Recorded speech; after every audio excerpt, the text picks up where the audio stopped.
Hi, I'm Leon Lovelace, and this is Unstoppable Force. I have a news story for you, and it's from the World Socialist website.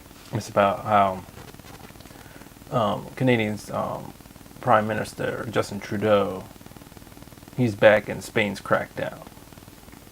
Canada's Liberal government has fully endorsed Spain's violent crackdown on the October 1 Catalan independence referendum. Madrid's subsequent suspension of Catalonia's autonomy and imposition of authoritarian rule over the region, and its arrest and jailing of separatist leaders. The Canadian government has backed Madrid through the secession crisis.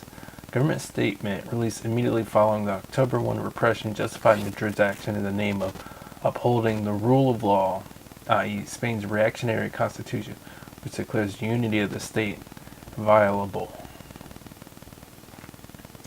So this is really not good for the people of Canada, because if they're okay with Spain cracking down on their citizens wanting to vote independence, they're probably going to do the same thing if the people in Canada want to do the same thing. All right, I'll continue on. Following the vote by the Catalan Regional Parliament October 27 in favor of independence, Canadian Prime Minister Justin Trudeau quickly proclaimed his government's backing for one united Spain. We understand there are significant internal discussions that they are going through right now, and we simply call for this discussion to be done according to the rule of law, according to the Spanish Constitution, according to the principles of international law, declared Trudeau. Trudeau delivered these hypocritical and sanctimonious remarks, knowing full well that Rajoy's government was, in the name of upholding the law, about to invoke the Spanish Constitution's draconian Article 155. So open a break is Article 155 where Rajoy's democratic norms. Its use was described even in ruling class circles as the nuclear option. By invoking Article 155, Madrid was able to sack the regional government by the backing of national police and military forces, impose an unelected authoritarian government on Catalonia beholden to Madrid. So I needed to check out, see what else is going on in Spain and Catalonia, because with them arresting a lot of the leadership in Catalonia that voted for independence, I'm just interested in what they're actually, how they're governing differently. Are they being more harsh and authoritarian and really suppressing more people in Catalonia, that kind of thing? So I need to dig a little bit and see what's going on there. But of course, they have to start abusing people and kind of take away people's human dignity, because it talks about Catalan's elected president, Charles Puigdemont, fled to Belgium to escape arrest. Other ministers were detained, stripped naked, and thrown into jail for organizing the referendum and backing the independence vote in Parliament. This turn to authoritarianism has been accompanied with the whipping up of reactionary Spanish nationalism, enabling neo-fascist forces to parade in the streets. Led by Germany and France, the European Union and Britain and the United States have cheered on this wave of repression, unprecedented since the downfall of France's fascist regime 40 years ago. The EU dismissed Puigdemont's appeals for it to mediate, declaring Rajoy and Madrid their only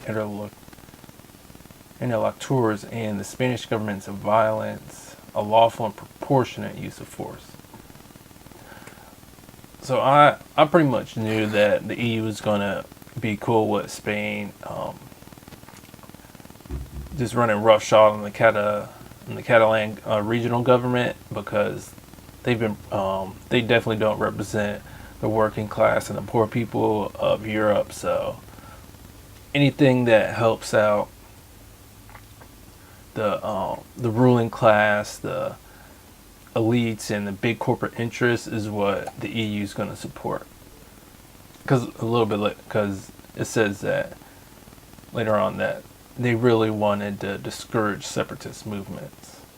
Okay, this story is also important because in Canada, Quebec, one of the provinces, they've historically been a little bit different, especially socially, with the rest of Canada. So They had a referendum in '95, because it talks about right here that after that referendum where the Federalists were just able to win the vote with 50.58% of the vote, so they're able to stay as one nation. Then the ruling party, the powers that be, they implemented some new rules to make sure they could force and make sure that Quebec can't declare independence. And they call it the Clarity Act, because it talks about the federal parliament has been empowered to determine after any future independence referendum whether the question was clear and whether a clear majority of voters backed independence. And then it talks about how it lays out a bunch of issues, including Quebec's borders and the share of the national debt that have to be resolved with Ottawa and the 9 other provinces before they could declare independence and it'd be legal. So this definitely looks like a shady, just underhanded way for a powerful to screw over the working class people in Canada. So hopefully people in Canada will fight their government so they can get rid of that Clarity Act, because that's definitely meant to suppress a lot of working class people and people that want to get equal treatment from their society and from their government. So of course we need a lot of reforms here in the United States, and plenty of reforms need to be done in Canada too. All right, so thanks for watching.